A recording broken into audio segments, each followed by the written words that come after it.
방콕 도심 한복판 고급 아파트 단지 중에서도 가장 안전하다고 알려진 럭셔리 아파트가 있습니다. 이 아파트는 철통 보안을 자랑하며 출입은 개인 카드키로만 가능합니다. 그뿐만 아니라 개인 수영장, 피트니스 센터 등 편의시설까지 완벽하게 갖춰져 있어 입주민들에게 편안하고 안전한 삶을 제공합니다. 특히 혼자 사는 여성들에게 인기가 많아 안전한 주거 공간으로 손꼽히는 곳이었습니다. 하지만 세상에 절대적인 안전은 존재하지 않습니다. 이처럼 안전해 보이는 아파트에서도 상상치 못한 사건이 벌어지고 말았습니다. 안녕하세요. 미스터리 수사국입니다. 2024년 4월 태국의 방콕에서 끔찍한 사건이 접수되었습니다. 2024년 4월 5일 자정 무렵 아름다운 여성이 캐리어를 끌고 있는 모습이 아파트 건물 CCTV에 포착되었습니다. 그녀는 막 여행을 마치고 자신의 아파트로 돌아온 것이었습니다. 아나펫이라고 불리는 그녀는 단순히 아름다운 외모만 가진 여성이 아니라 뛰어난 사업 감각으로 성공을 거머쥔 싱글 여성입니다. 그녀는 온라인 쇼핑몰을 운영하며 의류, 액세서리, 생활용품 등 다양한 상품을 판매하여 사업을 키워 전국은 물론 동남아시아 지역까지 사업을 확장했습니다. 아나는 럭셔리 아파트에 거주하고 명품 가방, 고가의 보석, 세련된 의상을 입으며 사치스러운 생활을 하였습니다. 하지만 사업에 매진하여 연애할 시간이 부족했던 그녀는 항상 혼자였습니다. CCTV 화면을 확인해 보면 그녀는 2024년 4월 5일 밤 11시 40분에 승용차를 운전하고 아파트 주차장에 들어섰습니다. 이어 그는 녹색 캐리어를 끌고 지하 주차장의 엘리베이터를 이용해 10층에 위치한 자신의 집으로 향합니다. CCTV 영상 속 아나는 이어폰을 끼고 친구와 통화를 하고 있었습니다.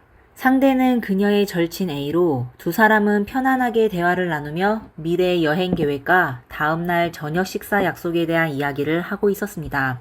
아나는 친구 A에게 하루 종일 100벌이 넘는 의류 샘플과 액세서리를 촬영하여 몸이 너무 지쳐서 빨리 집으로 가 뜨거운 물로 샤워를 하고 침대에 누워 자고 싶다고 말합니다. 전화 속 아나는 호수가 보이는 자신의 아파트에 대한 애정을 표현하며 발코니에서 내려다보면 야외 수영장이 얼마나 아름다운지 묘사합니다.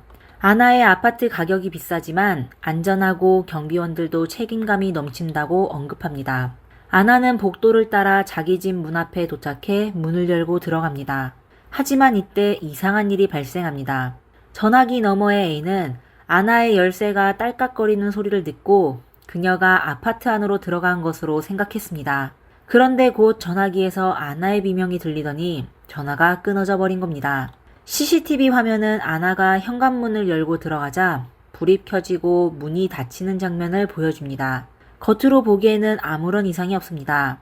하지만 아나의 불안한 비명과 갑작스러운 전화 끊김은 친구 A의 마음을 불안하게 만들었습니다. A는 즉시 아나에게 전화를 걸었지만 그녀는 전화를 받지 않았습니다. A는 아나를 걱정하게 되어 그녀를 찾아가려고 했는데 혼자 가기에는 두려워 아나와 함께 친한 남성 친구 베니를 찾아 같이 아나의 아파트로 향했습니다. 새벽 1시경 베니는 A와 아나의 아파트 앞에 도착했지만 아파트 경비원의 막음으로 아파트로 들어갈 수 없게 되었습니다. 두 사람은 아나의 친구라고 설명하며 전화로 그녀의 비명을 듣고 그 뒤로 연락이 안 된다고 말했지만 경비원은 여전히 시간이 늦어 아파트 주민의 허락 없이 두 사람을 아파트 안으로 보낼 수 없다고 말했습니다. 그러다 경비원은 두 사람의 설명을 듣고 직접 아나에게 연락을 시도하였지만 역시 응답이 없었습니다.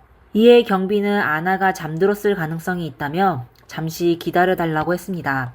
하지만 A와 베니는 더 이상 기다릴 수가 없다며 경비원에게 바로 아나의 아파트로 가 그녀의 안전을 확인해달라고 요구하였습니다. 세 사람은 이렇게 10분 동안 서로의 주장을 밝히다가 경비원은 결국 두 사람과 같이 아나의 집으로 향하기로 했습니다. 경비원은 만일의 경우를 대비하여 아파트 관리사무소에 있는 마스터키를 챙겼습니다.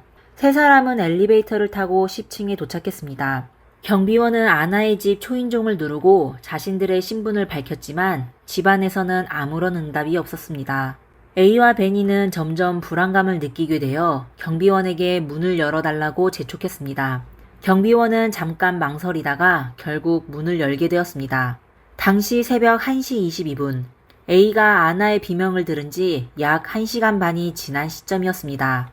경비원이 마스터키로 현관문을 열자 어둠 속의 으슥한 분위기 속에 이상한 냄새를 맡게 되었습니다.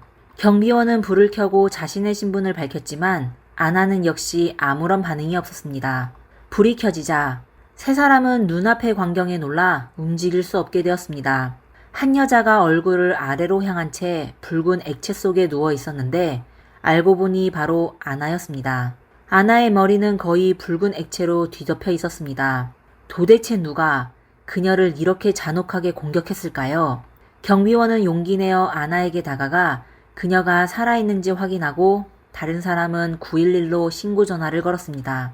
당시 아나의 방 안은 완전히 엉망진창이었습니다. 모든 서랍은 열려 있었고 옷장 안의 옷과 물건은 바닥에 널려 있었는데 마치 누군가가 집 전체를 털어간 것 같았습니다. 곧 경찰과 구급대가 도착했습니다. 구급대원들은 아나에게 심폐소생술을 시도했지만 아무런 소용이 없었습니다. 경찰은 현장을 봉쇄하고 수사에 착수했습니다. 법의학자의 부검 결과에 따르면 아나의 목, 얼굴, 팔에는 여러 개의 날카로운 무기로 인한 상처가 있었는데 그중 대부분은 방어적인 상처라고 했습니다. 이는 아나가 숨지기 전에 격렬하게 저항했다는 걸 증명했습니다. 그리고 아나의 숨진 시간은 경비와 친구들이 그녀의 방 안으로 들어가기 몇 분 전으로 추정되었습니다. 법의학자는 아나의 치명적인 상처가 목 부위에 있었고 범인이 동맥을 끊어 과다출혈로 숨지게 됐다고 했습니다. 친구 A가 아나의 비명을 들었다는 증언과 아나의 숨진 원인을 종합해 볼 때 경찰은 아나의 사건을 계획된 범죄로 추정했습니다. 다만 개인적인 원한으로 범행을 저질렀는지 단순 강도로 사람을 해치게 됐는지는 확실하지 않았습니다. 아시다시피 동맥은 심장에서 신체 각 부위로 혈액을 전달하는 주요 혈관입니다. 아나가 공격을 받았을 때 강력히 저항하며 몸부림친 결과 아드레날린 분비가 증가하여 심장 박동이 빨라져 더 많은 액체가 유출되었습니다. 전문가들은 아나가 몇 초 만에 의식을 잃었을 가능성이 높다며 즉 아나가 오랫동안 고통을 겪지 않았을 거라고 했습니다. 범죄 현장을 살펴본 결과 집안은 침입당한 흔적이 있었습니다. 경찰은 범인이 아나의 집에 숨어 그녀가 집에 돌아오기를 기다렸고 그녀가 집 안으로 들어오자마자 공격을 당한 것으로 추정했습니다. 범인의 범행이 아주 잔혹하였는데 그는 원한으로 범죄를 저지른 것일까요? 한 가지 이상한 점은 경찰이 아파트 CCTV를 확인했지만 범인이 아나의 아파트로 들어간 모습은 찾을 수 없었습니다. 그러다 한 세심한 경찰이 아나의 집 발코니 문이 열려 있다는 사실을 발견하게 되었습니다. 그럼 범인은 발코니를 통해 아파트에 침입한 것일까요? 그렇다면 범인은 누구였을까요? 그리고 원한 말고 입실 강도질을 했었을 수도 있었을까요? 집 내부의 서랍은 모두 열려 있었고 옷장 안의 옷과 물건들이 흩어져 있었습니다. 그럼 이는 범인이 본인의 범행을 은폐하기 위해 위장한 것일까요? 아니면 범인이 강도질을 하고 있다가 아나가 우연히 집으로 돌아와 강도가 당황한 나머지 아나를 해치게 된 것일까요? 그렇다면 강도는 혹시 아나와 아는 사람일까요? 경찰은 아나의 친구들을 통해 그녀가 꼼꼼한 사업가이며 인간관계가 단순하고 큰 빚을 진 적도 없다는 사실을 알아냈습니다. 또한 아나는 평소 사람들에게 친절하게 대했고 누구와도 원한을 가진 적이 없었다고 합니다. 그리고 당시 아나는 연애하지 않고 있었기 때문에 감정 문제로 인한 사건은 아니었을 것으로 보입니다. 아나의 아파트 외부에 있는 CCTV 영상에는 범행 전후 누구도 아나의 아파트로 들어가거나 나오지 않았습니다. 당시 경비와 아나의 친구들이 아파트에 들어갔고 형사와 기자들이 마지막으로 아파트에 들어갔습니다. 현장을 면밀히 조사하던 경찰은 아나의 집 바닥에서 아나가 아닌 다른 사람의 흔적을 발견했습니다. 아주 작은 흔적이었는데 발코니 문 근처에 있었습니다. 아나의 집 발코니 문이 열려 있었다는 점을 고려하여 경찰은 범인이 발코니를 통해 아나의 집에 침입했다고 추측했습니다. 추측이 맞다면 그가 아파트의 CCTV에 포착되지 않은 것도 설명이 됐습니다. 아나의 아파트는 10층에 위치해 있었고 9층은 아파트 공용 피트니스 센터와 인공 수영장이었습니다. 경찰은 범인이 9층 수영장을 통해 10층 아나의 발코니로 올라갔다가 범행을 마친 후 다시 수영장과 피트니스 센터를 통해 도주했을 가능성을 의심했습니다. 이렇게 경찰은 9층으로 가 증거를 찾기 시작하여 결국 9층 수영장 근처의 구석에서 붉은 액체가 묻은 남성용 파란색 수영복을 발견하게 되었습니다. 이는 범인의 도주 경로가 발코니와 수영장을 통해 이어졌다는 걸 증명하였습니다. 그럼 각 층 사이에 아주 큰 간격이 있어 사람이 쉽게 오르내리기 어려웠는데 범인은 어떻게 10층으로 올라간 것일까요? 밧줄이나 사다리가 있으면 10층 발코니와 9층 수영장을 오갈 수도 있을 것 같았습니다. 또한 야외 수영장의 폭은 10층 발코니에서 9층 수영장으로 뛰어내렸을 때 착지 시 점프와 구르기를 할 수 있을 만큼 넓었습니다. 당시 경찰은 이것이 범인이 도주할 수 있는 거의 유일한 경로라고 생각하여 그들의 추측을 증명할 수 있는 아파트 내부의 CCTV와 카메라 영상을 분석했지만 범인의 모습은 찾아내지 못했습니다. 그러다 경찰은 아파트의 발코니를 향한 부분이 CCTV의 사각지대라는 사실을 알게 되었습니다. 아마 아무도 10층 높이의 발코니를 오르내리는 사람이 있을 거로 생각하지 못했기 때문에 설치하지 않았을 겁니다. 특수요원이나 고개사가 아닌 이상 누가 그런 능력이 있을까요? CCTV로 가득한 아파트 건물에서 범인은 마치 공기처럼 사라졌습니다. 사건은 푸른색 수영복 바지 하나만 남겨졌고 모든 단서가 끊겼습니다. 경찰은 범인이 아파트 건물 내 다른 CCTV에 포착되었을 걸로 생각했지만 그마저도 확인할 길이 없었습니다. 경찰은 밤 12시 이후 아파트를 드나든 모든 사람을 조사했지만 범인을 찾지 못하여 사건은 교착 상태에 빠지게 되었습니다. 범인은 도대체 어떻게 아무런 흔적도 없이 증발하게 되었을까요? 경찰은 우선 수영장에서 발견한 푸른색 수영복 바지를 실험실로 보낸 이후 다시 한번 아파트를 샅샅이 뒤지기 시작했습니다. 수영복에 묻은 흔적은 아파트에서 발견된 소량의 붉은 흔적과 일치했습니다. 전문가들은 범인이 키가 작고 체격이 건장한 젊은 남성일 것으로 추정했습니다. 범인을 찾을 수 있는 결정적인 단서는 수사관들이 발코니를 다시 한번 철저히 조사하던 중 발견되었습니다. 매우 희미한 붉은 흔적이 발코니 위쪽으로 이어져 있었습니다. 이에 경찰은 그동안 잘못된 방향으로 수사를 진행해왔다는 것을 깨달았습니다. 범인은 도피할 때 10층에서 9층으로 뛰어내린 것이 아니라 위층으로 올라갔던 것입니다. 일반인에게는 불가능해 보이지만 건장하고 능력 있는 사람이라면 충분히 가능한 일이었습니다. 이렇게 경찰은 위층을 조사하기 시작했습니다. 하지만 11층은 비어 있었고 발코니 문은 억지로 연 흔적도 없었습니다. 이에 경찰은 포기하지 않고 12층까지 조사를 확대하고 건물의 모든 사람들을 조사했습니다. 12층 주민의 초인종을 누르자 젊은 남성과 여성이 문을 열었습니다. 마치 부부처럼 보였습니다. 남자의 얼굴과 손에는 새롭게 생긴 긁힌 자국이 있었습니다. 이 남자에 대한 모든 것은 경찰이 추측한 것과 유사했습니다. 경찰은 그에 대해 간단히 질문을 마친 후 두 사람을 경찰서로 데려가 따로 신문하였습니다. 남자는 자신을 지라와 중이라고 소개했습니다. 32살의 그는 왕립 무장부대본부에서 근무하는 군인이며 여자친구와 함께 살고 있다고 말했습니다. 그는 사건 당일 밤 혼자 집에 남아 세탁과 청소 등 집안일을 했다고 진술했습니다. 그는 비명을 듣지 못했고 피해자인 아나를 전혀 알지 못한다고 주장했습니다. 심지어 같은 아파트에 아나라는 사람이 살고 있는지조차도 몰랐다고 말했습니다. 그리고 얼굴에 있는 긁힌 자국에 대해 그는 아무렇지도 않게 여자친구와 그날 밤 다투다 생긴 거라며 아나에게 긁힌 것이 아니라고 했습니다. 반면 그의 여자친구는 아주 솔직했습니다.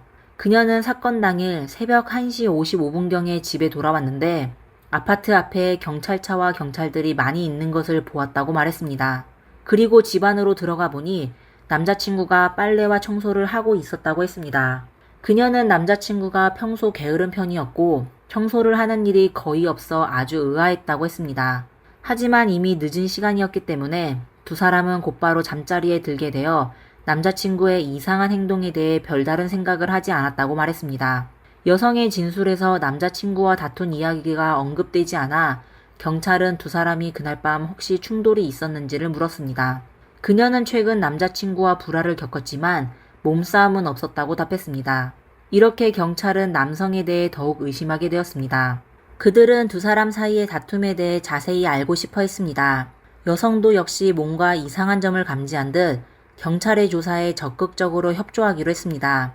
그녀는 남자친구가 최근 도박에 빠져 자신에게 돈을 계속 요구했고 그녀가 여러 차례 거절하여 두 사람의 사이가 악화되었다고 털어놓았습니다. 그리고 푸른색 반바지 사진을 보자 남자친구가 최근에 입었던 반바지라고 진술했습니다. 경찰은 다시 한번 CCTV 영상을 확인했습니다. 이번에는 4월 5일 사건 발생 전날 아나펫이 오전 10시 23분에 집을 떠나는 장면을 발견했습니다. 아나는 녹색 캐리어를 들고 엘리베이터에 서 있었습니다. 경찰은 지라와 중이가 아나가 외출할 것이라는 걸 알고 그녀가 자리를 비운 사이에 발코니를 통해 아나의 아파트로 침입한 것으로 추측했습니다. 하지만 예상치 못하게 아나는 이틀도 채 되지 않아 집으로 돌아왔습니다. 경찰은 사건 당일 12층에 살던 지라와 중이가 날이 어두워지자 12층의 집에서 발코니를 통해 10층에 있는 아나의 발코니로 이동했을 것으로 추측하였습니다. 그의 군사훈련과 평소 운동 습관이 도움이 됐을 겁니다.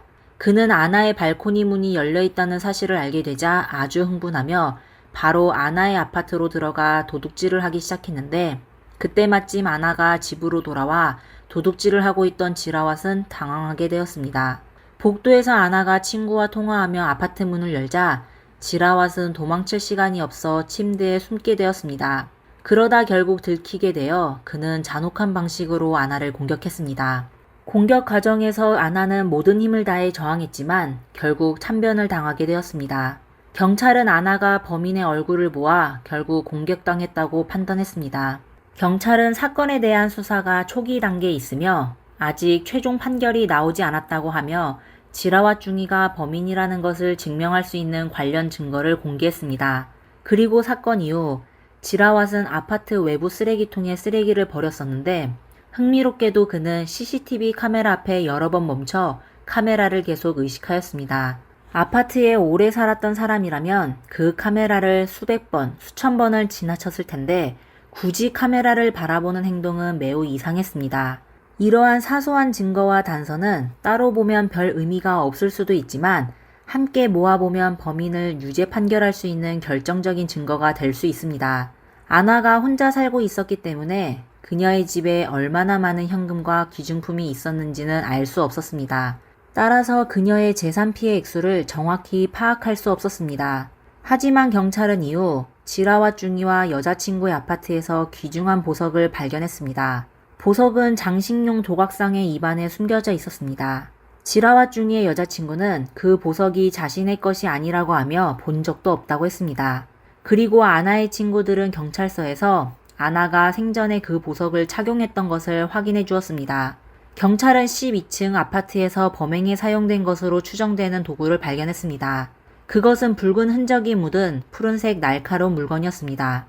이상한 게 지라와 중이가 쓰레기를 버렸을 때 왜 범행 도구를 같이 버리지 않았을까요? 그렇게 중요한 증거를 그대로 남겨두면 본인의 범행이 쉽게 드러날 수 있다는 걸 모르고 있었을까요?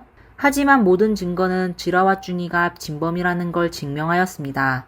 훈련만 받아온 군인인 그는 일반인의 사고방식과 달리 행동했을 가능성이 높았습니다.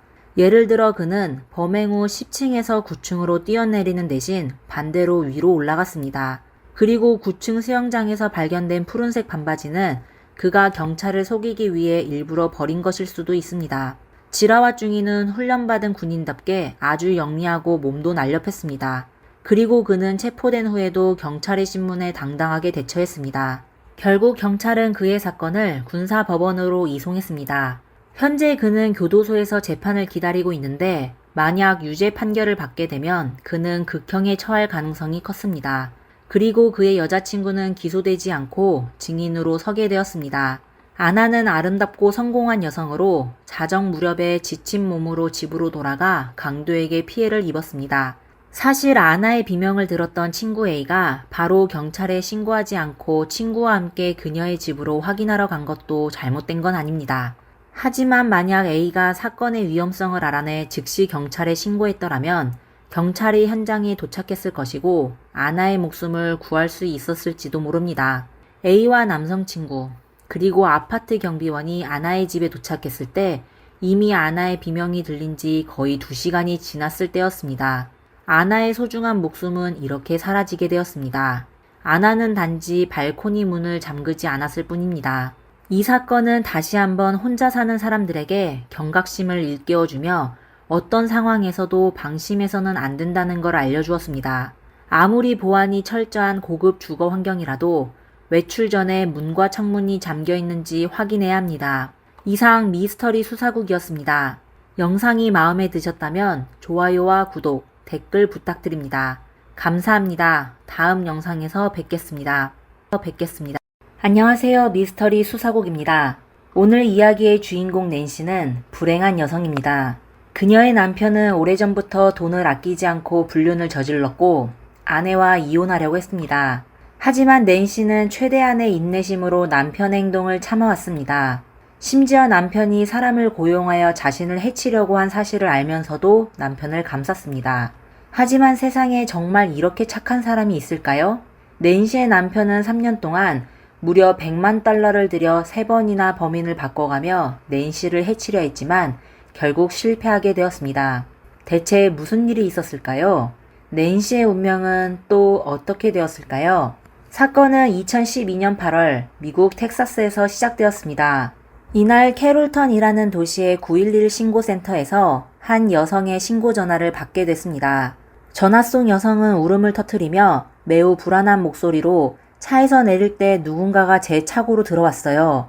그들은 제 노란색 지갑을 훔친 후 저를 사격했어요. 제발 도와주세요. 라고 말했습니다. I'm being carried in my garage. I was getting out of my car. And around me, my person shot me. Please help me.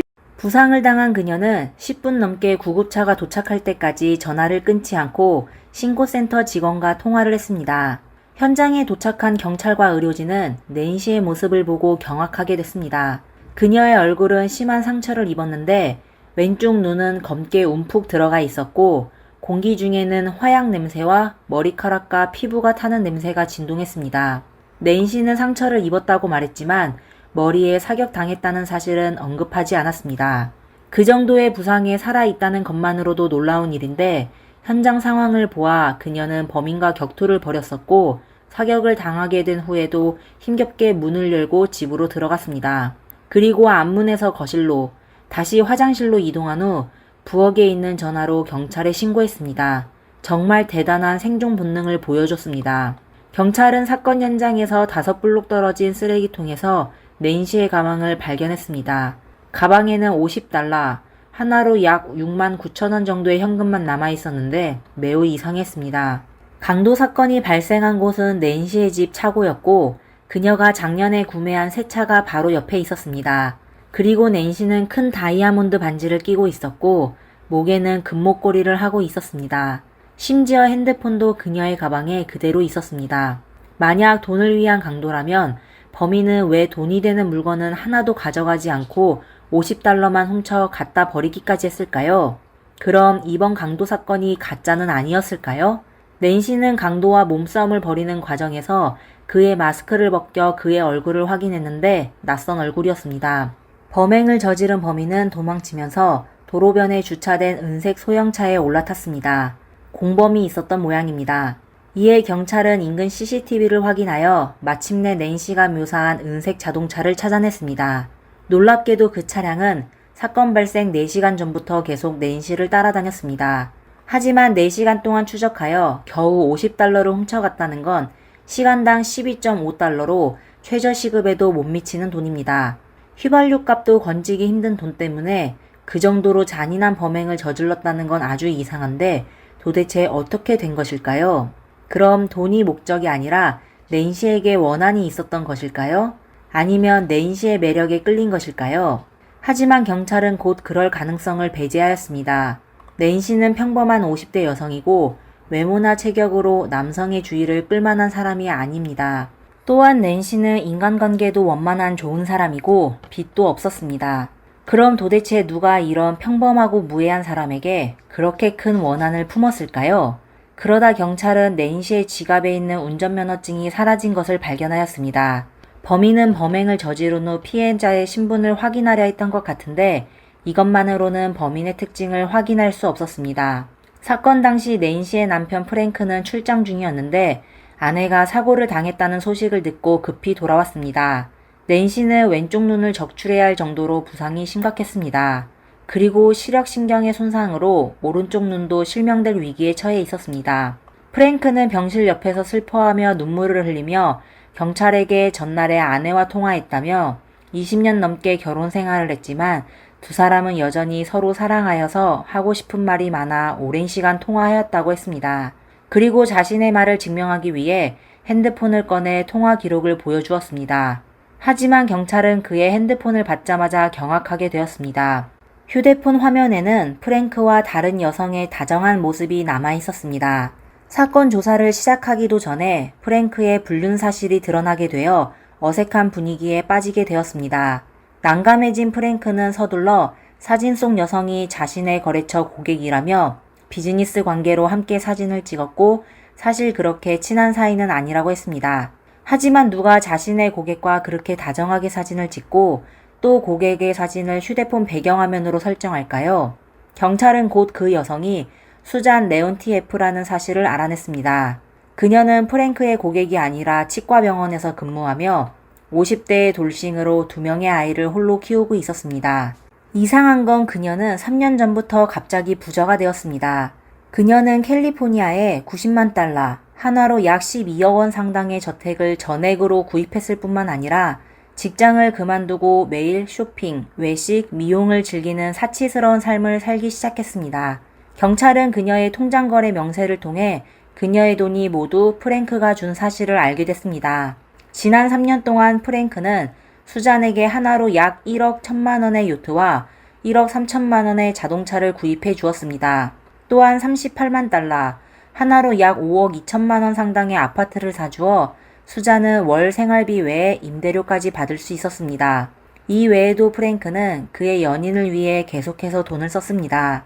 게다가 수잔이 미식축구를 좋아하여 그는 슈퍼볼 VIP 티켓 2장과 경기장 옆 프레지던셜 스위트룸까지 예약했었습니다. 그 후 그는 뉴욕 자이언트의 연간 티켓을 구매하여 수잔이 마음껏 경기를 볼 수 있도록 했습니다. 그리고 프랭크는 매년 수잔과 그녀의 2 아이를 데리고 해외여행을 다녔고 모든 비용은 프랭크가 부담했습니다. 그는 수잔 아이들의 학비도 지불해줬습니다. 그리고 수잔을 위해 퇴직연금 계좌를 개설하고 50만 달러, 하나로 약 6억 8천만 원을 입금하고 추후에 추가로 20만 달러, 하나 약 2억 7천만 원을 추가로 입금했습니다. 단 2년 만에 수잔은 프랭크로부터 수천만 달러를 받았습니다. 이 엄청난 금액의 경찰은 돈으로 사랑을 살 수 있다는 것을 새삼 깨달았습니다. 하지만 경찰은 프랭크를 보며 의아해했습니다. 평범한 옷차림에 올드한 헤어스타일을 한 프랭크는 재벌과 거리가 멀었습니다. 프랭크가 사건을 숨기려는 것과 달리 애인 수잔은 아주 솔직했습니다. 그녀는 3년 전 프랭크를 만난 이후 바로 사귀게 됐다고 했습니다. 처음엔 프랭크가 나이가 많고 외모가 평범하여 별로 내키지 않았는데 프랭크가 수잔에게 돈을 쓰기 시작하자 마음이 바뀌게 되었습니다. 사실 수잔은 불륜녀로 남기 싫었습니다. 특히 프랭크를 위해 이혼한 후 그녀는 프랭크에게 끊임없이 결혼을 요구했습니다. 처음 프랭크는 2 여성과의 관계를 유지하고 싶었는데 수잔의 요구에 난감하게 됐습니다. 프랭크는 수잔이 결혼 얘기가 나오기만 하면 돈을 주며 말을 돌렸습니다. 그는 수잔의 결혼 요구를 무시하면 된다고 생각해서 시간을 끌다 결국 오늘까지 이르렀습니다. 아내는 병원에 입원해 있고 심각한 부상을 입었는데 남편과 내연녀는 병실 밖에서 각자 다른 생각을 하고 있었습니다. 그렇다면 남편과 내연녀가 공모하여 낸시를 해치려고 했을까요? 이렇게 경찰은 2 사람을 조사하기 시작했습니다. 하지만 2 사람 모두는 완벽한 알리바이가 있었습니다. 그렇다면 그들은 혹시 범인을 고용하여 범행을 저질렀을까요? 하지만 경찰은 어디서부터 조사를 진행해야 할지 몰랐습니다. 프랭크와 수잔 사이에 매월 송금액만 하더라도 수십만 달러였고 각자 이상한 지출 명세가 있었으며 대부분의 거래가 현금으로 이루어졌습니다. 당시 범인이 누군지 몰라 누가 돈을 지불하였는지와 얼마를 지불했는지도 몰랐습니다. 경찰은 어쩔 수 없이 2 사람을 풀어주었습니다. 그리고 범인이 계속 낸시를 해칠까봐 2명의 경찰을 병실 앞에 배치하였습니다. 바로 그때 한 사람이 등장하면서 사건의 새로운 단서를 제공했습니다. 그 사람은 빌리라고 했는데 절도, 강도, 마약 밀매 등 여러 범죄를 저질렀던 전과자였습니다. 사건 당시 그는 감옥에 갇혀 있었는데 낸시가 공격당했다는 뉴스를 보고 내가 사람을 고용하여 낸시를 해치겠다 라고 했습니다. 처음 경찰은 빌리의 말을 믿지 않았는데 빌리는 낸시의 자동차 모델, 색상, 번호판 번호, 그리고 집 주소 등을 정확하게 말하여 자신이 진실을 말하고 있다는 것을 증명하였습니다. She ain't had it long. It's brand new. Okay. It's dark blue. It's a four door. It's got like a hatchback. 경찰은 사건의 자세한 내용을 외부에 공개한 적이 없었고 또 빌리는 이미 감옥에서 6개월 이상 복역 중이었습니다.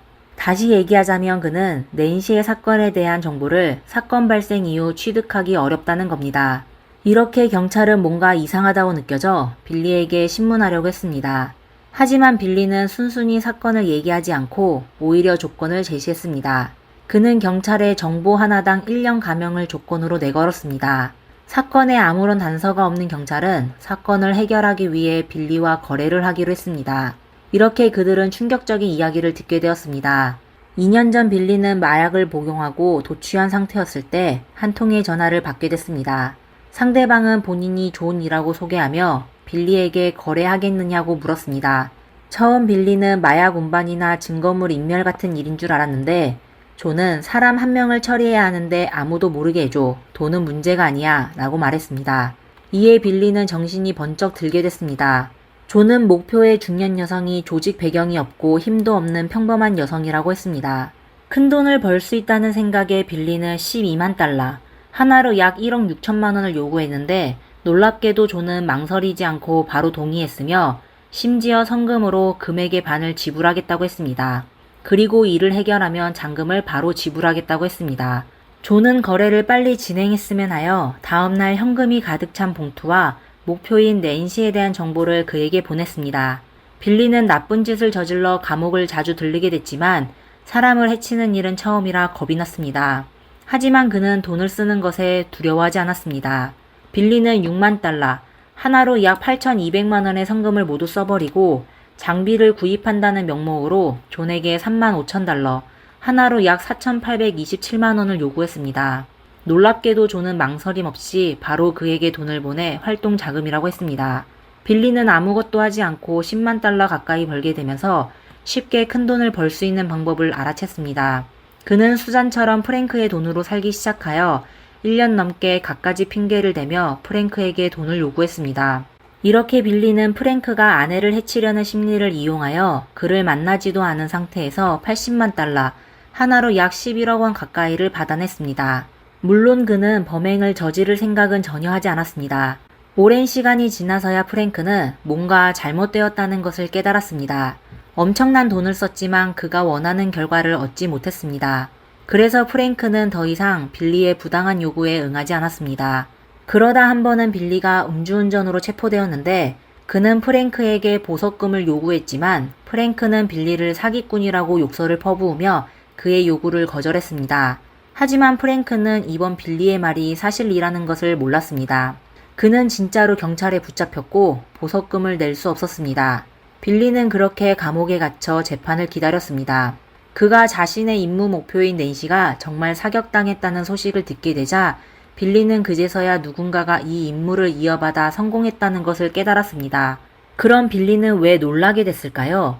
감옥에 갇히게 된 빌리는 그가 출소하기 전까지 프랭크에게 돈 벌 수 있는 방법을 다른 사람에게 잠깐 넘기려고 했습니다.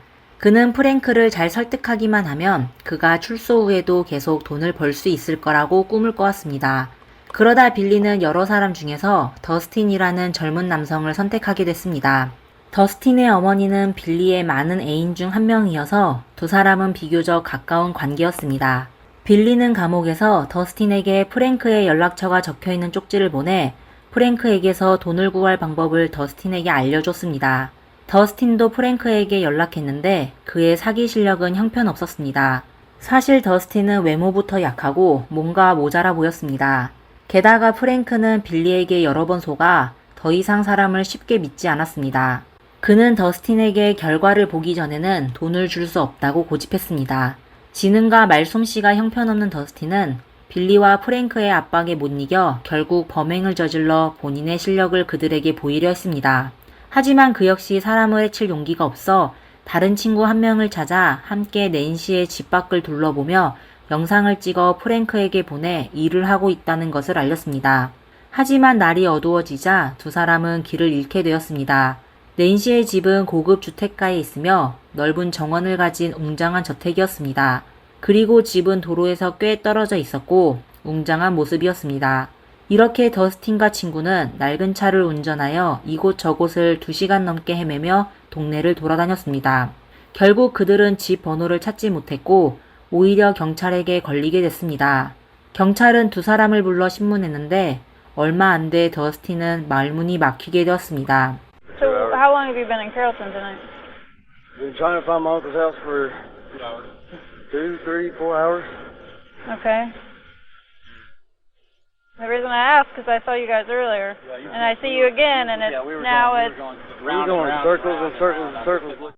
더스틴은 처음에 삼촌을 만나러 왔다고 말했는데 얼마 후 또 개부를 만나러 왔다 라고 말을 바꾸더니 마지막에는 존이라는 사람을 만나러 왔다 라고 말했습니다. 그는 멍청함이라는 글자를 얼굴에 새겼는데 경찰은 더스틴의 말실수를 굳이 깨묻지 않았습니다. 경찰은 그에 대해 간단한 음주 측정을 진행한 후 그들을 놔주며 밤이 늦었으니 차를 무리하게 몰고 다니지 말라 하고 경고만 했습니다. 위기를 겪게 된 더스틴은 바로 빌리를 찾아가 이 일은 너무 힘들어 더 이상 못하겠어 라고 말하며 더 이상 빌리의 뜻대로 하지 않았습니다.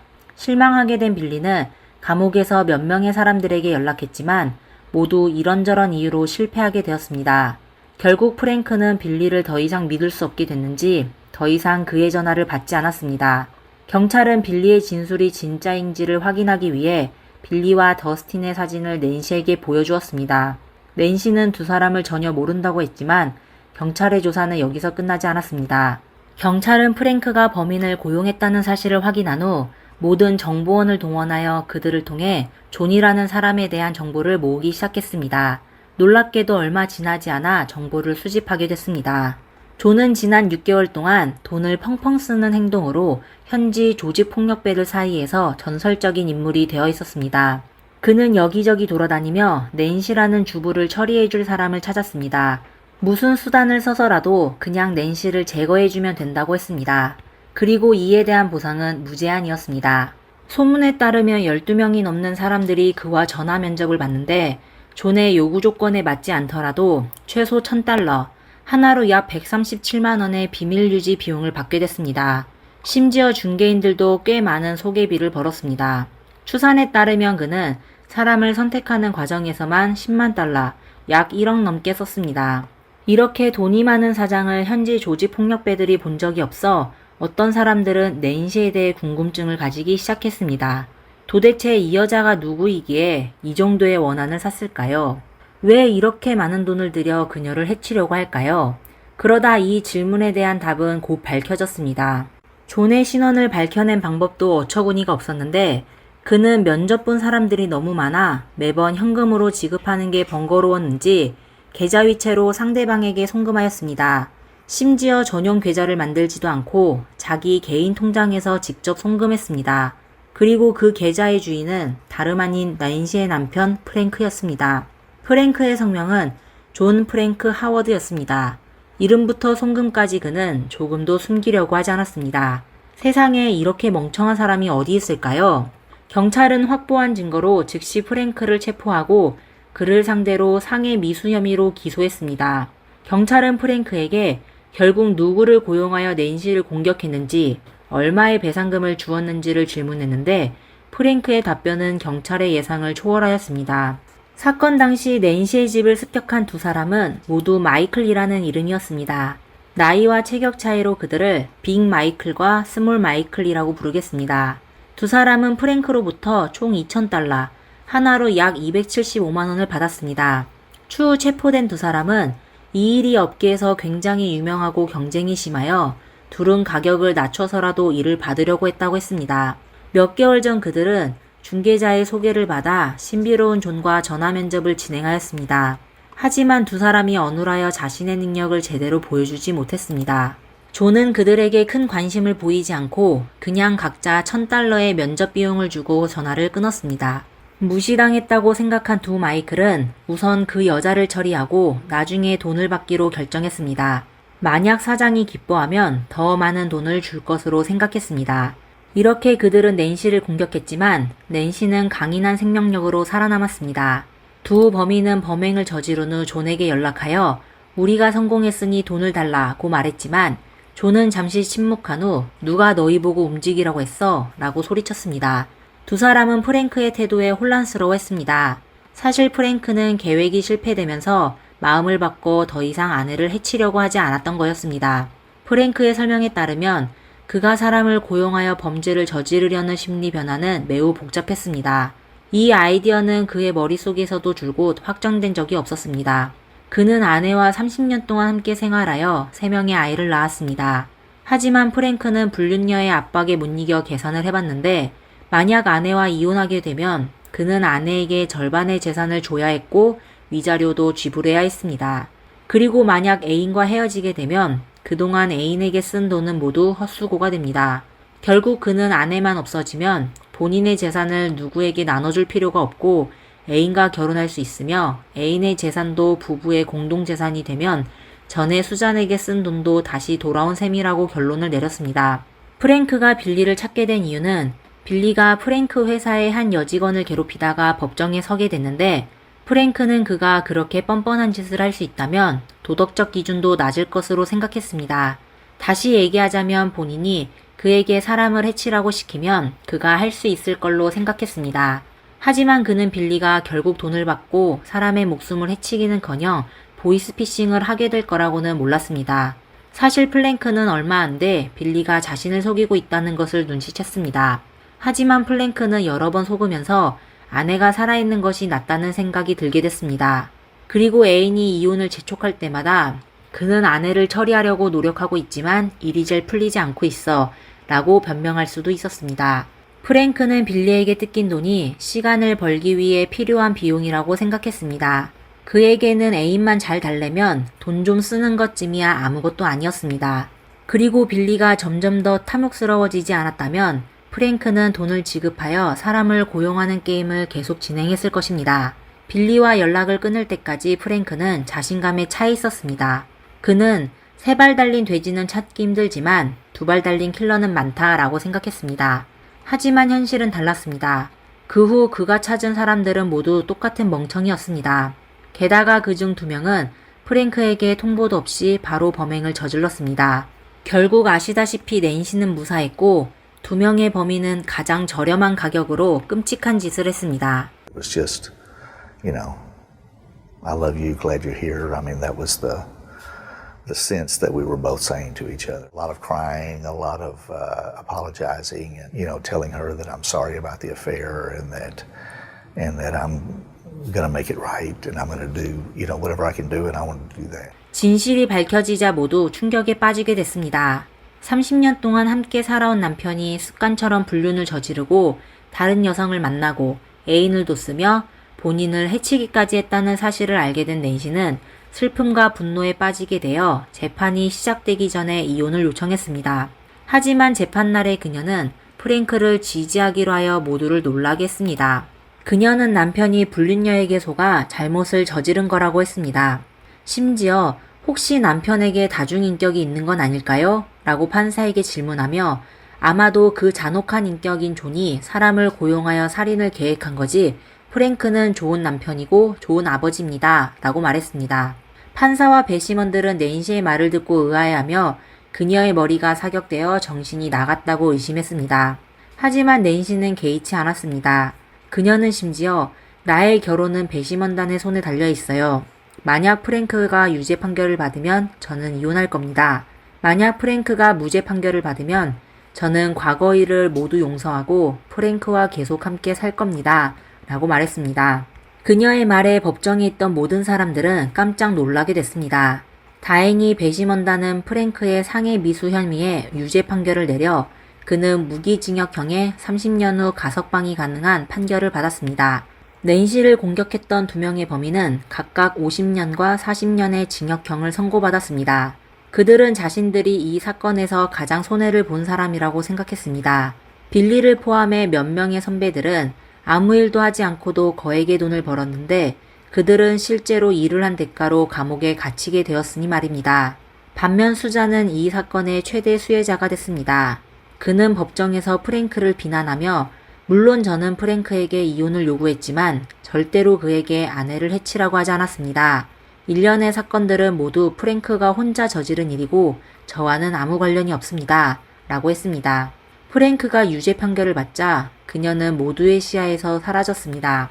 I still feel some very deep hurt, but if I wasn't able to forgive, bitterness would just take over, and my life would be controlled by that bitterness, by that anger, by that rage. 마지막으로 시청자 여러분은 아마 프랭크가 무슨 일을 하여 그렇게 많은 돈을 벌 수 있을지 궁금하실 겁니다. 추후 프랭크의 다른 소송 과정에서 밝혀지게 됐는데 알고 보니 프랭크가 다니던 회사는 1990년대부터 미국 군부와 깊은 관계를 맺고 있었습니다.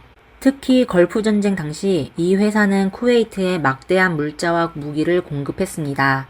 프랭크는 회사의 고위 임원으로 정부와의 거래를 담당하는 핵심 인물 중 한 명이었습니다. 국가 안보와 관련된 기밀 사항이 많아 그의 아내와 아이들은 프랭크의 일을 묻지 않았고 그가 어디에 있는지, 누구를 만나는지 관심을 두지 않았습니다. 이렇게 프랭크는 여러 애인과 만날 수 있었고 회사의 돈으로 사치스러운 인생을 즐겼습니다.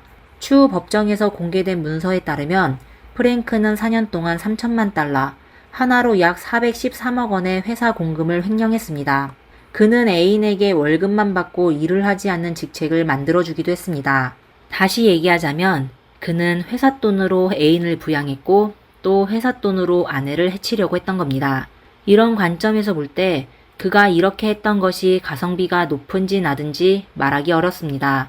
돈은 사람마다 가치가 다를 수 있기 때문입니다. 이번 영상은 여기까지입니다. 만약 여러분이 영상이 마음에 드셨다면 좋아요와 구독 부탁드립니다. 그리고 프랭크에 대한 여러분의 생각을 댓글로 남겨주세요. 다음 영상에서 만나요. 감사합니다. 번잡한 거리 한복판. 갑자기 굉음이 울려 퍼졌습니다. 자동차 한 대가 폭발했고 차 안에 있던 여성은 그 자리에서 숨을 거두었습니다. 마치 우연처럼 보이는 사건 뒤에는 놀라운 비밀이 숨겨져 있었고 결국 밝혀진 범인은 모두를 놀라게 했습니다. 안녕하세요. 미스터리 수사국입니다. 오늘의 사건은 여러 나라에서 유사한 사건이 발생했었습니다.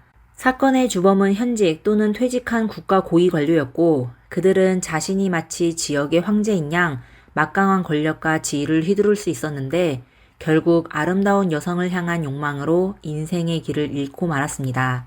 그들은 범행을 저지른 후 증거를 은폐하려 했지만 결국 법의 심판을 피할 수 없게 되었습니다. 오늘 사건의 주인공은 특히 충격적이었는데 사건 발생 한 달 만에 체포되어 바로 극형을 선고받았습니다. 중국 역사상 극형 선고를 가장 빨리 받은 고위 관료라고 할 수 있습니다.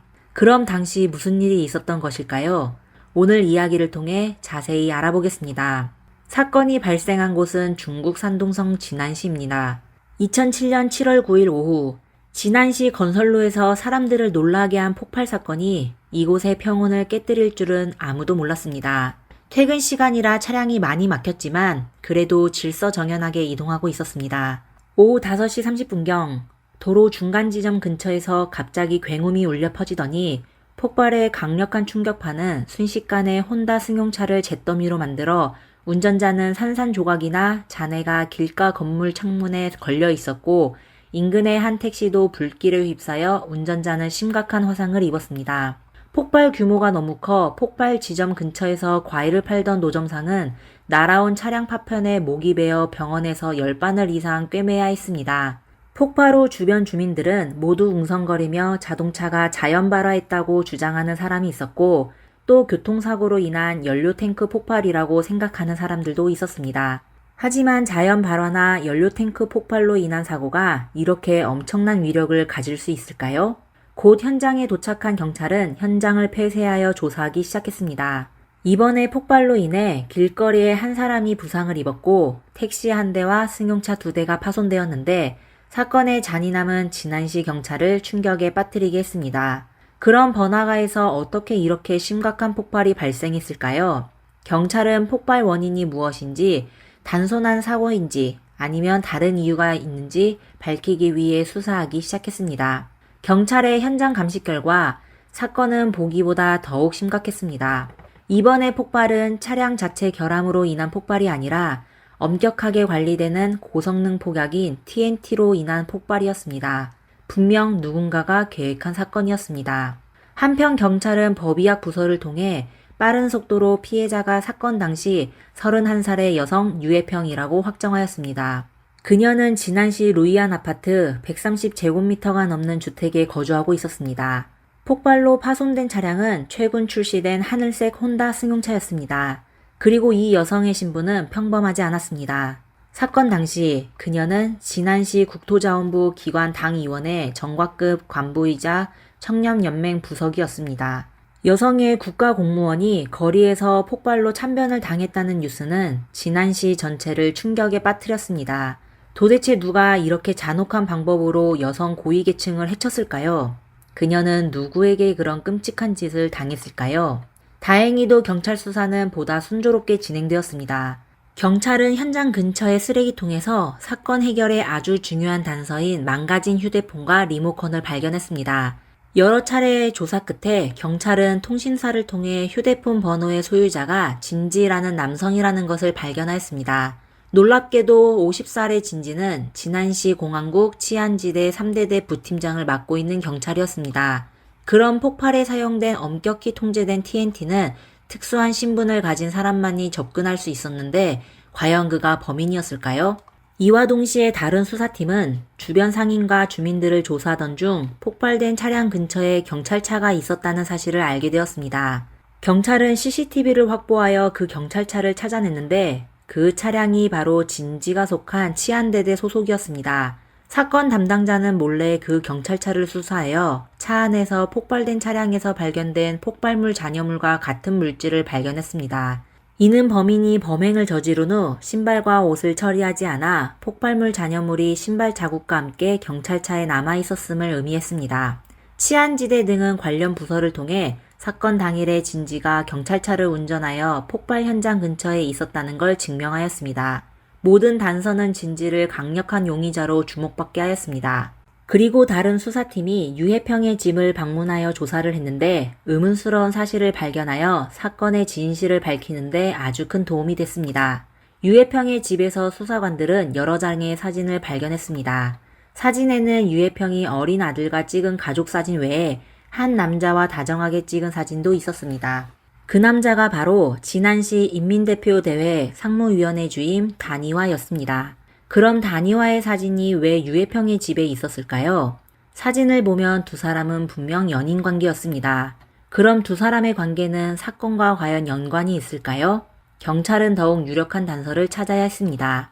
경찰은 사건 조사를 진행하며 사건 발생 원인이 사랑 혹은 증오일 것이라고 판단했습니다. 가장 유력한 용의자는 3명의 남자인데 그들은 유해평의 전 남편, 진지, 그리고 애인인 다니와였습니다. 경찰은 우선 유해평의 전 남편을 조사하여 그를 용의자 혐의에서 배제하였습니다. 그리고 진지와 다니와를 조사하다 두 사람의 관계가 매우 특별하다는 사실을 알게 되었습니다. 진지는 다니와 조카딸의 남편이었습니다. 이에 사건 담당 경찰은 수상한 점을 느끼게 되었습니다. 7월 11일 사건 발생 3일 후 경찰은 휴대폰 등 확보된 증거물을 통해 청도에서 진지를 체포했습니다. 경찰은 우선 진지를 경찰서로 데려가 자백할 기회를 주었습니다.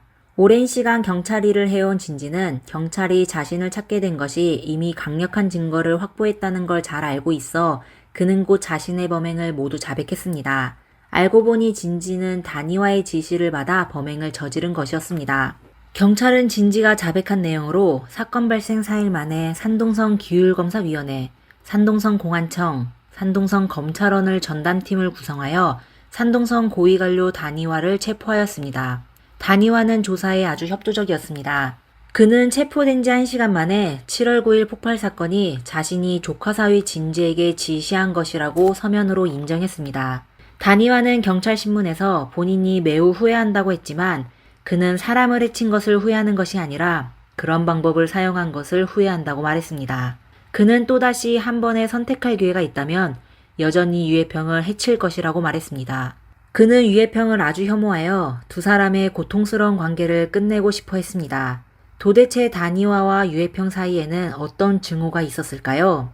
다니와의 진술로 경찰은 비극이 14년 전에 한 사랑 이야기로 시작됐다는 걸 알게 되었습니다. 1946년 1월 17일 다니와는 가난한 농가에서 태어나 힘든 어린 시절을 보냈습니다. 기억 속 그는 어릴 때부터 농사일을 해야 했습니다. 그는 심지어 나무를 베다가 왼쪽 손등에 깊은 상처를 입기도 했습니다. 1965년 끊임없는 노력 끝에 다니와는 시안 교통대학교에 입학하게 되었습니다. 그는 당시 마을에서 최초의 대학생이어서 사람들의 큰 관심을 받게 되었습니다. 다니와도 사람들의 기대를 저버리지 않고 대학 졸업 후 정부 부처에서 공무원으로 일하기 시작하여 뛰어난 친화력과 탁월한 능력으로 승승장구했습니다. 다니와는 고위층을 맡게 된 후에도 겸손함을 유지했습니다. 매번 마을로 돌아가게 되면 그는 운전사에게 마을 입구에 차를 세우게 하고 걸어서 집으로 돌아갔습니다. 그리고 마을 사람들을 만나면 친절하게 인사를 건네고 농담을 나누며 짧은 거리를 1시간 동안 걸었습니다. 이렇게 마을 사람들은 그를 젊고 훌륭한 사람이라고 생각했습니다. 그리고 사실도 그랬습니다. 하지만 모든 것이 유해평을 만난 후 바뀌게 되었습니다. 1996년 다니와는 산둥성 랴오청으로 발령받았습니다. 당시 그의 아내는 성립병원에서 일하고 있어 남편과 함께 갈 수 없게 되어 다니와는 혼자서 랴오청으로 부임하게 되었습니다. 랴오청에 도착한 다니와는 한 여관에 머물게 되었습니다. 여관에는 젊고 아름다운 여성이 다니와의 생활을 전문적으로 돌보기 시작했는데 그녀가 바로 유해평이었습니다. 당시 18살의 유해평은 가장 아름다울 때였습니다. 유해평은 매우 세심하게 다니와를 잘 돌봤는데 아내와 떨어져 지내던 다니와는 다른 마음을 품게 되었습니다. 그리고 유해평에게 다니와는 막강한 권력을 가진 남자라 그에 대해 호감을 갖게 되었습니다. 이렇게 시간이 흘러가자 두 사람은 부적절한 관계를 맺게 되었습니다. 당시 다니와는 48살이었고 유해평보다 30살이나 나이가 많아 이는 두 사람의 미래가 결코 행복할 수 없음을 예고했습니다. 그러다 다니와는 다시 진안시로 발령받게 되었는데 그는 내연녀와 함께 있기 위해 자신의 권력을 이용하여 유해평을 산둥성 전자공업국 산하 노동서비스 회사에서 일하게 했고 또 그녀를 위해 집도 마련해 주어 다니와의 두 번째 집이 되었습니다. 당시 다니와는 유해평에게 아주 잘해 주었는데 자신이 승진을 하면 그녀도 함께 승진시켜 주었습니다. 1997년 말 다니와는 정부 부처에서 차관급으로 승진했고 더 큰 권력을 쥐게 되었습니다. 이번에 승진으로 그는 내연녀 유해평을 민정국으로 옮겼고 또 한 채의 집과 자동차를 선물했습니다. 다니와의 보호 아래 유해평은 진안시에서 매우 호화로운 생활을 하게 되었습니다. 유해평은 가정적인 사람이었는데 그녀는 자신이 달라가자 부모님과 여동생을 모두 진안시로 데려갔습니다. 그리고 다니와에게 애교를 부려 가족들에게 일자리와 호구 문제까지 해결해 주었습니다. 사실 다니와는 유해평의 탐욕으로 점차 부패의 길을 선택하게 되었습니다. 그는 내연녀의 끝없는 요구를 채우기 위해 계속 돈을 받아 불법 행위를 시작해야 했습니다. 그리고 그가 부패로 받은 돈의 대부분은 유해평에게 쓰였습니다. 그러다 다니와의 아내가 모든 사실을 알게 되었습니다. 하지만 그녀는 남편과 이혼하지 않고 그를 설득하여 잘못된 행동을 멈추라고 했습니다. 이에 다니와는 아내의 말을 따르는 척했지만 유해평과의 관계를 끊지 않았습니다. 유해평은 심지어 더욱 그럴듯하게 보이기 위해 한 의사와 결혼까지 했습니다. 그러다 유해평의 남편은 그녀와 다니와의 추악한 관계를 알게 되어 이혼을 요구했습니다. 어떻게 보면 다니와가 유해평의 결혼 생활을 망친 것이었기에 그녀는 더욱 탐욕스러워졌습니다. 그녀는 다니와와 결혼할 수 없다면 최대한 많은 것을 얻어내 자신의 인생을 보장해야 한다고 생각했던 것 같습니다. 2006년 유해평은 다니와에게 직장을 바꿔달라고 요구했습니다. 이에 다니와는 그녀를 국토자원국으로 인사이동해줬는데 유해평은 만족하지 못하고 또 다니와에게 130제곱미터의 큰 집과 최신 모델의 자동차를 요구했습니다. 바로 사건 당시 유해평이 살고 있던 집과 운전하던 차량이었습니다. 하지만 그녀의 욕심은 끝이 없었습니다. 유해평은 혼자 살았고 밤 10시가 돼서야 다니와가 그녀를 만나러 가 잠시 머물다가 곧 떠났습니다. 시간이 지나면서 유해평은 그런 삶에 지쳐 다니와와 정식으로 결혼하고 싶어 했습니다. 하지만 다니와는 처음부터 유해평과 결혼할 생각이 없었습니다. 이렇게 두 사람은 자주 다투게 되었습니다. 그러다 유해평은 두 사람의 관계를 이용하여 다니와를 협박하기 시작하여 다니와를 매우 화나게 했습니다. 그는 자신이 유해평을 위해 할 수 있는 걸 전부 다 해줬는데 그녀는 은혜에 감사할 줄 모르고 자신을 협박하는 것이 매우 괘씸했습니다. 결국 그는 유해평을 제거해야겠다는 생각을 하게 되었습니다. 정부 고위 관료인 다니와는 항상 사람들의 시선을 피할 수 없어 겉으로는 아무렇지도 않은 척을 하면서 사실 기회를 찾기 시작했습니다. 그는 이런 더러운 일을 자신이 믿을 수 있는 사람에게 맡겨야 한다는 것을 알고 있었습니다. 그러다 그는 꼼꼼하게 사람들을 선별한 끝에 진지를 선택하게 되었습니다. 진지는 다니와의 조카 사위였습니다. 다니와에게는 2명의 형이 있었는데 진지는 큰형의 사위였습니다. 그리고 그가 경찰이 되어 부대장을 맡게 된 것도 다니와의 도움 덕분이었습니다. 두 사람은 친척 관계였고 또 진지는 다니와에게 의지해야 하기 때문에 진지에게 이 일을 맡기는 것이 다니와는 가장 안심할 수 있었습니다. 2007년 진지가 설날에 다니와의 집을 방문했을 때 다니와는 진지에게 자신의 고민을 털어놓으며 진지가 유해평을 처리해줬으면 하는 생각을 밝혔는데 진지는 본인이 삼촌 덕분에 지금의 직책을 얻었으니 삼촌의 은혜를 갚아야 한다고 생각하여 흔쾌히 승낙했습니다. 이렇게 두 사람은 여러 가지 방법을 논의한 끝에 교통사고를 가장하여 유해평을 제거하기로 결정했습니다. 하지만 유해평이 주로 시내에서만 활동하였습니다. 시내에 차량이 많아 속도가 매우 느려 마냥 무턱대고 행동했다가는 유해평을 제거할 수 없는 것은 물론 진지 자신이 드러날 위험도 있어 그들은 바로 이 계획은 폐기하였습니다. 그러다 진지는 새로운 아이디어가 떠오르게 됐습니다. 그는 공병 출신으로 폭약 만드는 법을 알고 있었습니다. 그는 폭발이 모든 범행 흔적을 완벽하게 없앨 수 있어 최고의 방법이라고 생각하여 자신의 생각을 다니와에게 얘기하여 두 사람은 그렇게 하기로 결정했습니다. 다니와는 진지에게 유해평의 집 주소, 자동차 열쇠 등을 제공했습니다. 진지는 자신의 관시를 이용하여 폭약을 구했고 자동차 정비소 주인인 진창병과 신분이 있어 그에게 도움을 요청했습니다. 사건 당시 40살이었던 진창병은 자동차 리모컨 장치에 대해 잘 알고 있었습니다. 두 사람은 2번의 실험을 거쳤고 2개의 뇌관을 사용한 후 나머지 3개의 뇌관과 2kg의 폭약으로 리모컨 폭발 장치를 만들었습니다. 하지만 이때 진지는 망설이게 되었습니다. 그는 리모컨 버튼을 누르는 순간 자신이 범인이 될 거라는 사실을 잘 알고 있었습니다. 이렇게 그는 다니와가 재촉할 때마다 핑계를 대며 시간을 끌기 시작했습니다. 결국 2007년 7월이 되자 진지는 더 이상 시간을 끌 수 없게 되었습니다. 7월 9일 오후 진지와 진창병은 경찰차를 타고 유해평의 직장 건물 아래로 갔습니다. 그들은 폭탄을 들고 차에서 내려 유해평의 하늘색 혼다 승용차를 찾아 다니와가 준 리모컨으로 차문을 열고 운전석 아래 폭탄을 붙였습니다. 모든 과정은 단 1분 만에 끝이 났습니다. 두 사람은 처음으로 이런 일을 하다 보니 폭탄을 설치한 후 허둥지둥 도망쳤습니다. 그들은 유해평이 집으로 돌아오는 길을 따라 폭발할 기회를 놓쳤지만 너무 긴장한 나머지 5분 만에 유해평을 놓치게 되었습니다. 할 수 없이 진지는 차를 돌려 유해평이 집으로 돌아올 때 반드시 지나가는 건설로 근처에서 그녀를 기다렸습니다. 두 사람은 역할 분담을 하여 진지는 차 안에서 리모컨을 들고 지시를 기다렸고 진창병은 차에서 내려 주변을 살피다가 유해평을 발견하면 진지에게 알리기로 했습니다. 당시 주변에는 상인들과 휴식을 취하는 노인들이 많았습니다. 유해평이 옆길로 지나가는 것을 확인하기 위해 진창병은 휴식을 취하고 있는 노인에게 앞쪽이 루이언 아파트인지를 물었습니다. 그의 불안한 모습과 외지 사투리에 노인은 그를 기억하였습니다. 몇 분 후 진창병은 유해평의 차량을 보게 되어 진지에게 전화를 걸었습니다. 곧 굉음과 함께 자동차 폭발이 일어났습니다. 폭발의 충격파는 인근 노점상에게까지 피해를 입혔습니다. 이것이 바로 전 중국을 충격에 빠뜨린 지난 7.9 폭발 사건이었습니다. 자동차 폭발 후 모든 사람들은 큰 충격에 혼란스러워했는데 그때 휴식을 취하던 노인은 조금 전에 길을 묻던 외지인이 무슨 일인지 확인하기는커녕 급하게 경찰차에 탑승하여 현장을 떠나는 모습을 목격했습니다. 이상하다는 생각이 든 노인은 경찰차의 번호를 기억하여 사건 해결에 중요한 단서를 제공했습니다.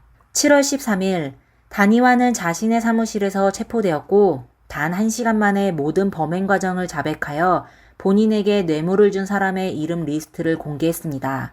사건 재판 과정에서 단위와는 직무 권한을 이용하여 다른 사람들의 재산을 갈취하고 뇌물을 받아 169만 위안, 하나로 약 3억 2천만 원을 챙긴 것으로 밝혀졌습니다. 또한 133만 위안, 하나로 약 2억 5천만 원 상당의 물건의 출처를 밝히지 못했습니다. 이렇게 폭발 사건으로 인한 관료 부패 사건도 본격적인 조사에 착수했습니다. 유해평은 매우 영리한 여성이었습니다. 그녀는 자신에게 위험이 닥칠 것을 예감하여 유언처럼 가족들에게 내가 만약 참변을 당하게 되면 나를 해친 사람이 분명 단위와일 것이다 라고 말했습니다. 처음 단위와는 자신의 권력으로 사건이 자동차 연료 탱크 과열로 인한 폭발 사고로 몰아가려고 했지만 그는 자신의 목숨이 59일밖에 남지 않았다는 것을 상상하지도 못했습니다. 사건이 발생한 후 그는 곧 체포되었습니다. 그가 아무런 준비 없이 자신의 사무실을 떠난 것은 처음이었습니다. 그가 서류에 서명하던 펜은 책상 위에 놓여져 있었고 매일 그를 데려다 주던 자동차는 여전히 마당에 주차되어 있었습니다. 자신이 다시 사무실로 돌아올 수 없다는 걸 알고 그는 사무실을 떠날 때 뒤돌아보며 떠났습니다. 그때 그는 자신이 극형 선고를 받을 것이라고는 생각하지도 못하고 그냥 자신이 잘못을 뉘우치면 여생을 살 기회를 얻을 수 있을 것이라고 생각했습니다. 그래서인지 그는 신문 과정에서 비교적 편안하고 협조적인 태도를 보였습니다. 신문 과정에서 단위와는 자신의 61년 인생 이야기를 털어놓기도 했습니다. 한편 공범인 진창병은 경찰에게 자신이 폭발 장치를 설치하기 전에 망설였던 사실을 강조하며 범행을 중단하려 했다고 주장했습니다. 진지는 극형을 피하기 위해 자신은 단위와의 협박으로 범행을 저질렀고 원래는 폭발 장치를 설치할 의도가 없었다고 주장했습니다. 순순히 본인의 죄를 인정한 단위와에 대해 검찰이 그에게 지금 후회하십니까? 다시 기회가 있다면 어떻게 하시겠어요? 라고 묻자 그는 후회한다고 답변했습니다. 하지만 그는 폭탄을 사용한 것이 후회됩니다. 만약 다시 한 번의 기회가 있다면 여전히 그녀를 제거할 것입니다. 라고 말했습니다. 사실 단위와는 내연녀를 제거하려고 시도한 것이 이번이 처음이 아니었습니다. 그는 이전에 가스 과다 흡입과 고속도로 타이어 펑크 등 여러 가지 방법을 계획했지만 매번 실패하게 되었습니다. 한 번은 유해평의 차가 고속도로에 오르기 전에 타이어가 펑크나 단위와는 유해평을 제거하는 데 실패했을 뿐만 아니라 그녀의 차까지 고쳐주어야 했습니다. 산동성 인민검찰원 공소 1처 검사 광림은 당시 단위와 사건을 담당한 검사였습니다. 그는 처음 단위와를 만났을 때 그가 매우 인상적이었다고 말했습니다. 광림은 여름이었지만 그는 짙은 코트를 입고 있었고 키는 176cm 정도였습니다. 사각형 얼굴에 아주 카리스마 있는 인상이었습니다. 라고 말했습니다. 단위와는 항상 승승장구했고 큰 좌절을 겪은 적이 없었습니다. 항상 사람들의 박수와 꽃다발만 받아왔던 그는 차가운 수갑을 올가매는 순간 얼마나 큰 공포와 좌절감이 들었을까요? 결국 폭발과 함께 내연녀 유해평은 산산조각이 났습니다. 법원은 피고인 단위와 진지에게 극형과 정치권리 평생 박탈을 선고했습니다. 또한 피고인 진창병에게 무기징역, 정치생활 영구 박탈을 선고했습니다. 극형이 선고되자 단위와는 주사형을 집행해달라고 마지막에 요청을 했습니다.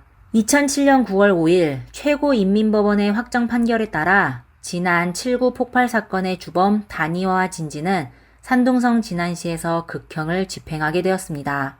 오늘 사건은 여기까지입니다. 여러분은 이 사건에 대해 어떻게 생각하시나요? 댓글로 의견을 공유해주세요. 마지막으로 실제 사건에 관심 있는 분들은 저희 채널을 구독해주세요. 이미 구독하신 분들은 좋아요와 공유 부탁드립니다. 다음 영상에서 만나요. 감사합니다.